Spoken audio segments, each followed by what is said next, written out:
Hi everybody and welcome back to the channel. In today's episode we're going to talk about how to source good quality dried herbs.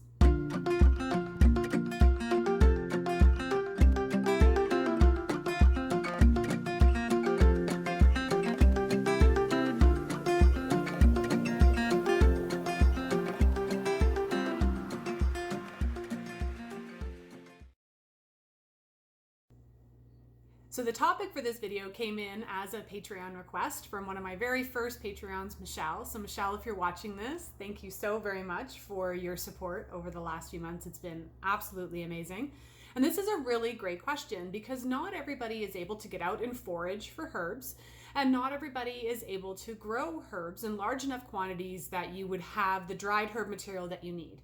And we would use dried herbs for a variety of things, for making tinctures, teas, oxymels, for doing herbal infused oils. So there's lots of things that we would like to have dried herb material on hand for. But what should we be looking for when we're shopping for our dried herb material?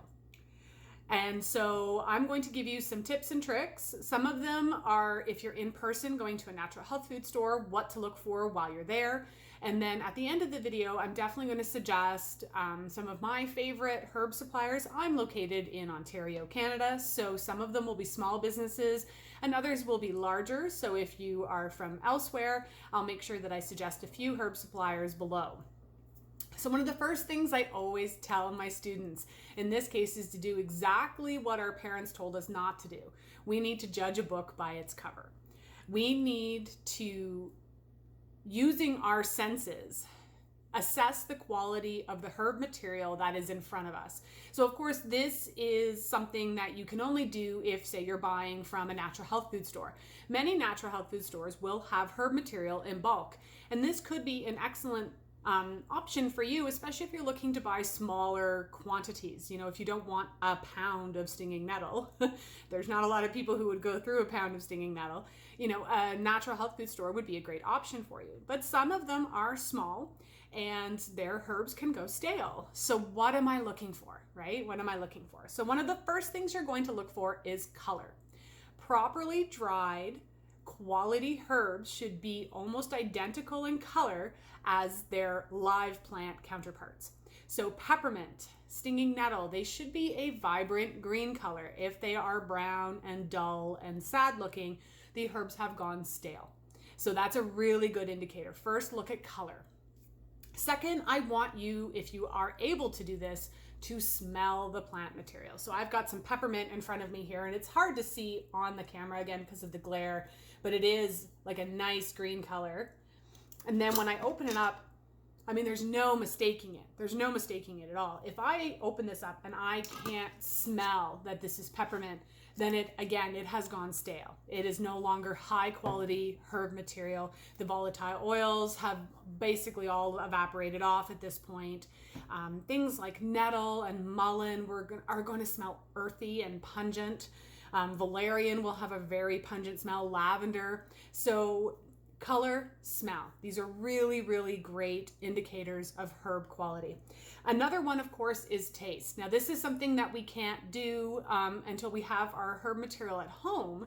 However, this is going to also be our benchmarks to see if the stuff we've had sitting in our cupboards for a few months are still good. So if you make yourself a small cup of tea with this herb material and there's basically no taste to it, then we know that the herb material has gone bad. Another thing that I really want people to think about in terms of their dried herb material is effect.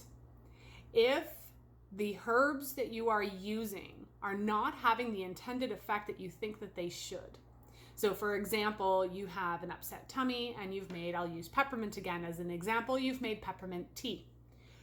And it's not working. Your tummy's still upset and things aren't really moving the way that you would like. I would suspect the quality of the herbs first over maybe you choosing the wrong plant, if that makes sense. So again, when we're looking, our benchmarks, the main benchmarks we want to look for are color, smell, taste, again, once you can get it home, and then of course effect. These are the things that I'm really looking for in terms of dried quality herbs. So now that if we're out and about and we know what to look for in terms of quality, that's excellent. So now we need to find reputable herb suppliers. And I will, at the end of this segment, I'll make sure again that I'll list some of my favorite herb suppliers. But if you're wanting to work, say, with a small family farm or a small herb supplier in your area, what are some of the questions you want to ask? First and foremost, do not be afraid to ask questions. These guys, if they have something to hide, then you probably shouldn't buy from them in the first place. Secondly, I would definitely ask for recommendations. That's one of the things that social media is good for, is being able to put up questions on local message boards and get answers. So try to find sources that some of your peers have used and do consider reputable and have had great success with their herb material. So you can start that way. If you happen to find small herb suppliers, you want to ask some really poignant questions. So one of the first things you need to ask is whether or not the herbs are organic.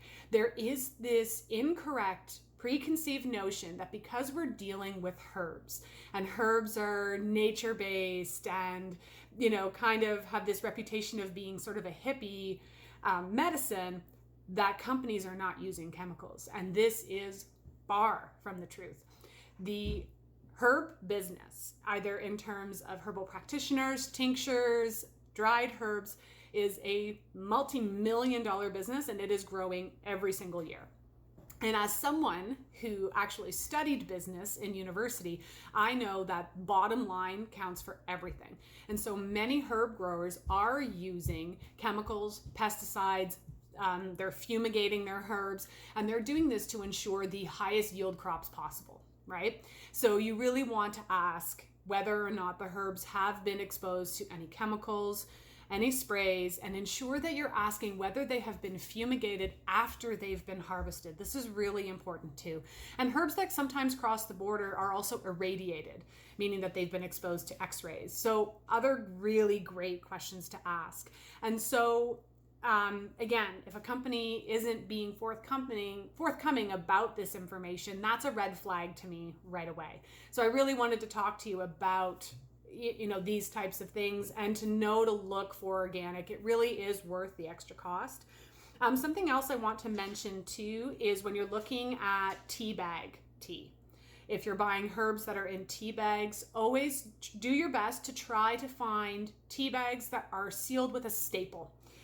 Because I'm just looking up the name of this now so I make sure I get it correct. Many companies that are using a sealant or a glue to seal their tea bags, not all, but many, are using something called polyvinyl chloride, which is a carcinogen. So again, it's always good to just have this information so you know what to ask. So some of the herb suppliers I like to use. Again, I am based out of Ontario, Canada. So for large bulk purchases, you can't go wrong with Harmonic Arts. They're based out of Alberta. They are owned by Angela and Yarrow Willard. They are a larger company, and so if you need things like tea bags, tinctures, elixirs, large quantity of bulk herbs, they're fantastic. Everything is really, really great quality, and I've never had any issues with them whatsoever. Another excellent large volume supplier would be Organic Connections, and they are based out of Ontario. My understanding is that you do have to be a herbal practitioner to open an account with them, but it's worth a phone call if you need larger quantities. If you're looking for smaller quantities and you're looking to support some small local herb farms here in Ontario, I've got two for you to really keep on your radar. One is Rebel Roots Farm, owned by Bobby and Alexis Burnett. They do fantastic work. You're supporting a small family trying to make a go at this, so there's certainly nothing wrong with that. And their quality is amazing. I mean, you should see the color of their calendula. That's another good thing too, right? If you're looking at calendula in the store and it's like kind of dull and brown and it doesn't have those vibrant oranges and yellows, that's what it should look like, right? And when I see Bobby and Alexis's calendula, it's just phenomenal. And another really great small family farm to support would be Foggy River Farm. They're based out of Sunderland, Ontario. So they're the closest option to me, and they are owned by Phil and Kate Collins. Again, you're supporting a small family that's doing everything right. They do a lot of permaculture, growing techniques. I mean, their stinging nettle smells earthy and woodsy, just like nettle should. So really great companies to support. In terms of supporting companies in the United States, if you're from the United States and you're watching this, hello. And yes, I know I pronounce my H in herbs. I've had that pointed out. That's a Canadian thing, eh? But look at mountain rose herbs. I've heard really good things about them. They are, again, larger supplier, but they'll probably have absolutely everything you need.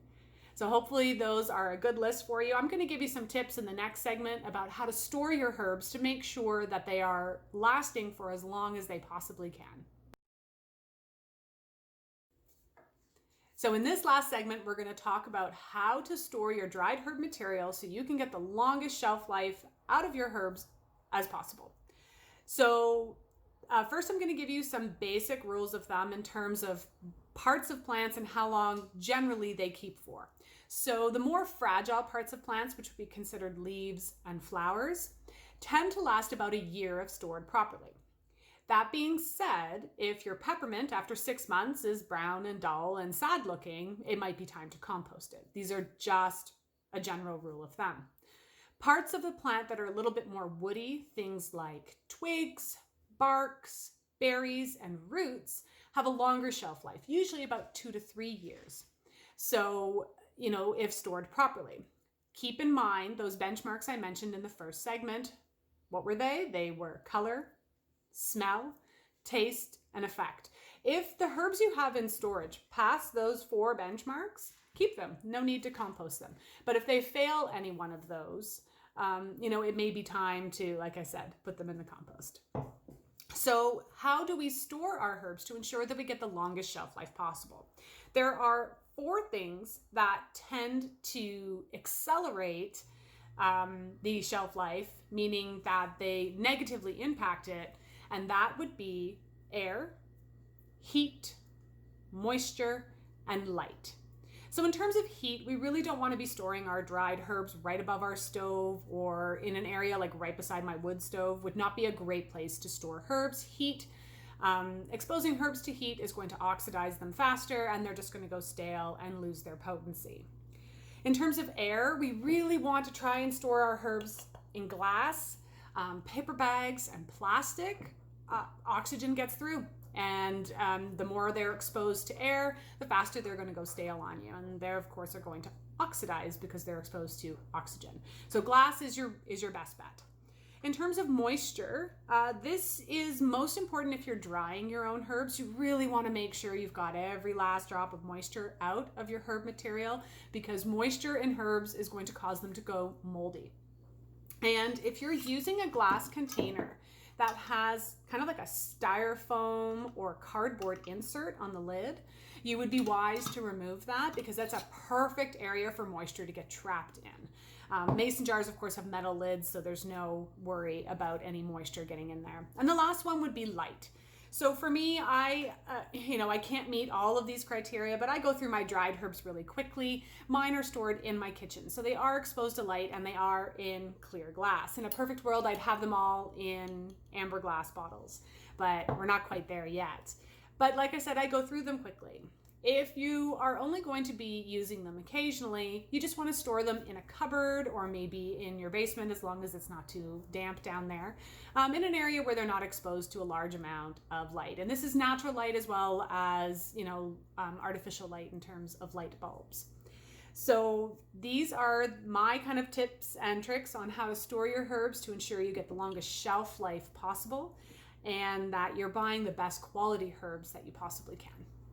So I hope you found this video informative and it has answered some of the questions you've had. I want you guys to remember something, that the medicine you're making is only as good as the quality of the herbs you're using to make it. So it is worth the extra cost. It's worth the extra legwork. It's worth the extra effort to find good quality herb suppliers, to store your herbs properly so that you're ensured a good quality long shelf life, and to pay extra for those small companies that are trying to do it right, that they're not using chemicals and they're not fumigating and they're not doing all of these things that we really don't want in our medicines. If you have any questions, please put them below. Also, if you have any recommendations for herb suppliers that you really trust, put them in the comments below so that way you can share with others, especially if you're from the United States, because Other than mountain rose herbs, I'm not really familiar with any of them. So thank you again for watching. I appreciate all the support, the thumbs up, the likes, and the sharing of these videos. It really does help. And until next time, this is Correne from Spire Your Herbs, wishing you health and wellness.